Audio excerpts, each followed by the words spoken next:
বাংলাদেশের রাজনীতিতে গত প্রায় ২০ মাসে যেন এক দশকের সমান পরিবর্তন এসেছে।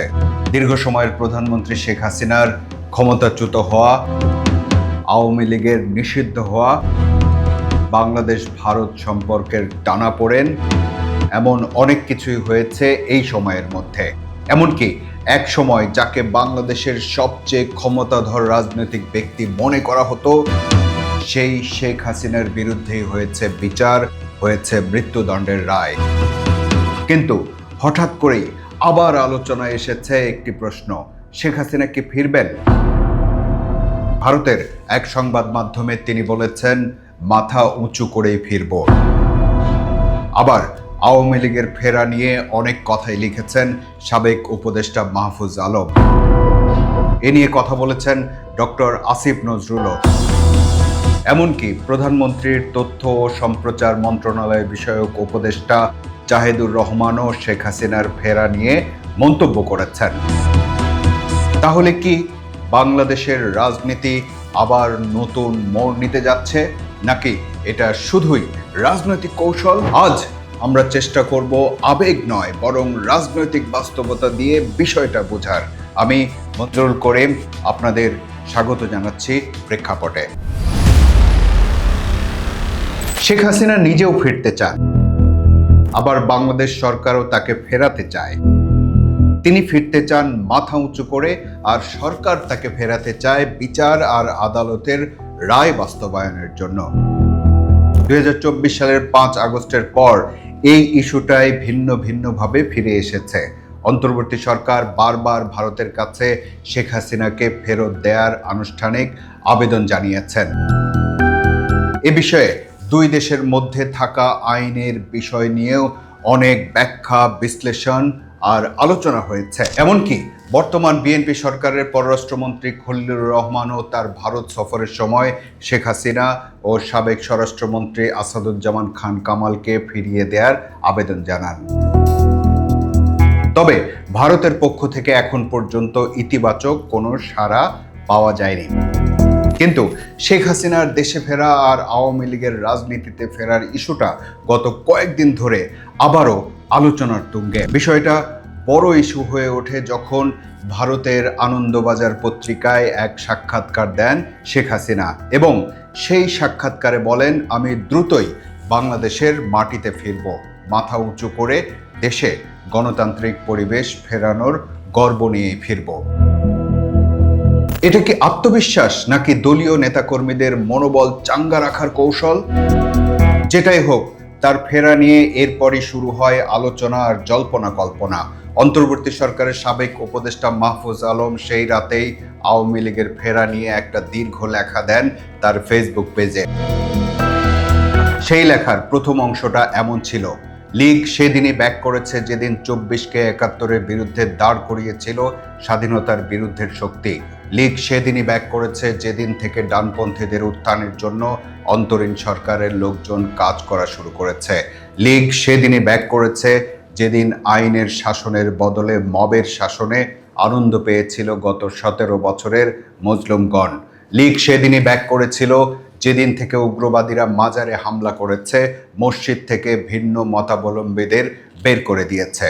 লীগ সেদিনই ব্যাক করেছে যেদিন হিন্দুদের উপর নিপীড়ন নিয়ে মজলুমগণ চুপ ছিল। সাবেক উপদেষ্টা মাহফুজ আলমের সেই লেখার সাথে সাথে খবরের শিরোনাম হয়ে যায়। এরপর ২০ মে অন্তর্বর্তী সরকারেরই আরেক সাবেক উপদেষ্টা ডক্টর আসিফ নজরুল লেখেন, আওয়ামী লীগ ব্যাক করেনি, তারা ছিলই, ব্যাক করেছে তাদের দম্ভ, মিথ্যাচার আর মানুষকে বিভ্রান্ত করার দুঃসাহস। অনেকেই বলছেন, যখন রাজনৈতিক প্রতিপক্ষ কোনো সম্ভাবনা নিয়ে আলোচনা শুরু করে তখন বোঝা যায় বিষয়টি রাজনৈতিক আলোচনার কেন্দ্রে চলে এসেছে।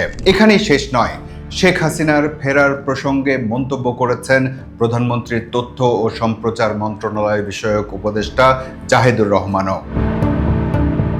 তার মন্তব্য এমন, একটা কথা খেয়াল রাখা দরকার, শেখ হাসিনাকে আমরা ক্ষমতা থেকে হটাতে চেয়েছি কারণ তিনি ইনসাফ করেননি। পরবর্তী যে বাংলাদেশ তৈরি হয়েছে সেটার প্রধান উদ্দেশ্য হচ্ছে ইনসাফ। শত্রুর প্রতিও ইনসাফ থাকবে, শেখ হাসিনার প্রতিও আমাদের ইনসাফ থাকবে। শেখ হাসিনা যদি আসেন বাংলাদেশে, তাকে কোনো এক্সট্রা জুডিশিয়াল কিছু আমরা করব না। তার মানে সরকারের অবস্থান হলো, শেখ হাসিনা যদি ফেরেন তবে তাকে বিচারের প্রক্রিয়ার মধ্যে দিয়েই যেতে হবে। এখন প্রথম প্রশ্ন হলো, এই বিচারের প্রক্রিয়ার ভেতর দিয়ে যাওয়ার জন্য বা সাজা ভোগ করার জন্য কি বাংলাদেশে ফিরবেন শেখ হাসিনা? আর দ্বিতীয় প্রশ্ন হলো, বাংলাদেশ সরকারের আবেদনে সাড়া দিয়েই কি শেখ হাসিনাকে ফেরত পাঠাবে ভারত? এসব প্রশ্নের সরল কোনো উত্তর নেই।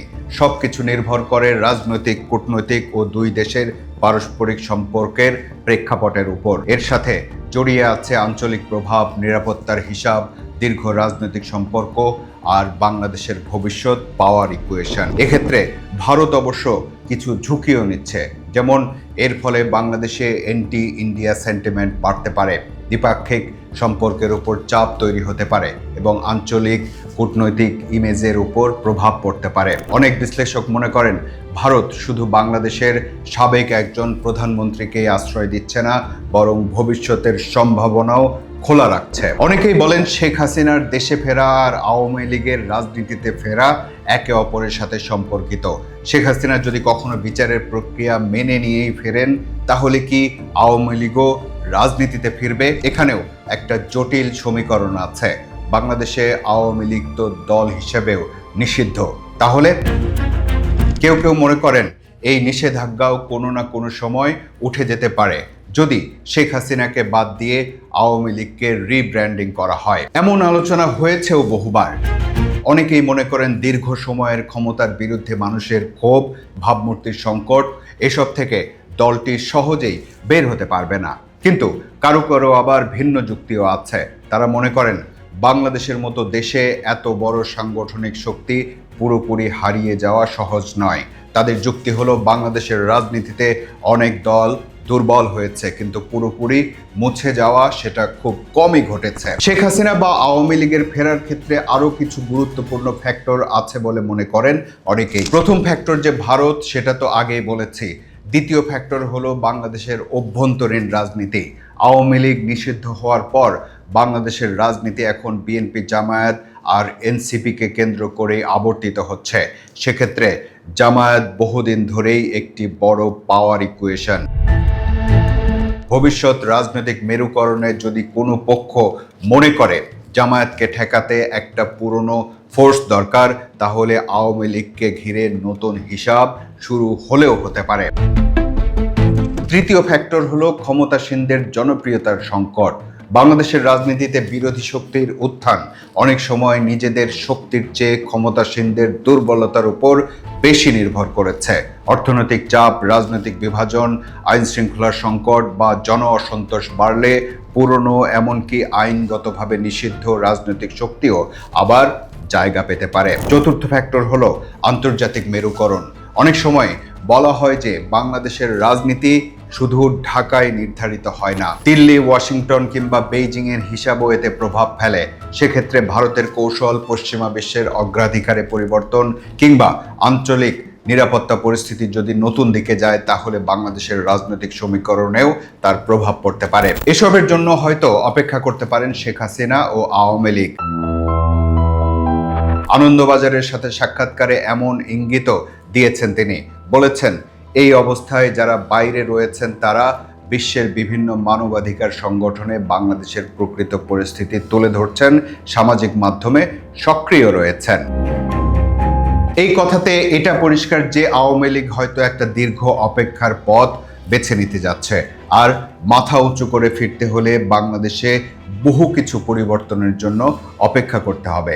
সেই অপেক্ষার সময়টাতে তারা সামাজিক যোগাযোগ মাধ্যম ব্যবহার করে নিজেদের প্রয়োজনীয়তার একটা ভাবমূর্তি তৈরি করার চেষ্টা করবে। আন্তর্জাতিক লবিগুলোতে লিয়াজও বাড়াবে। শেখ হাসিনার ফেরা নিয়ে প্রধানমন্ত্রীর তথ্য ও সম্প্রচার মন্ত্রণালয় বিষয়ক উপদেষ্টা জাহিদুর রহমানের মন্তব্যে ফিরে যায়।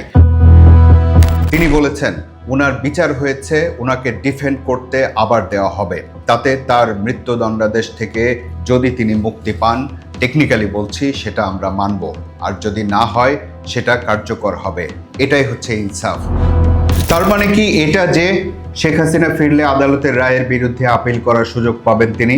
অনেক রাজনৈতিক বিশ্লেষক মনে করেন শেখ হাসিনার ফেরার ক্ষেত্রে হয়তো নিজস্ব স্বার্থ বিবেচনা করে ভারত শেষ পর্যন্ত একটা মধ্যস্থতা করলেও করতে পারে। অনেকেই মনে করেন সেটা শেখ হাসিনার বিচারের প্রক্রিয়ার মধ্যে দিয়ে আওয়ামী লীগকে বাঁচানোর একটা কৌশলও হতে পারে। সবশেষ কথা হলো, রাজনীতি সম্পর্কে ওই কথাটাই আসলে সত্যি, রাজনীতিতে শেষ বলে কিছু নেই।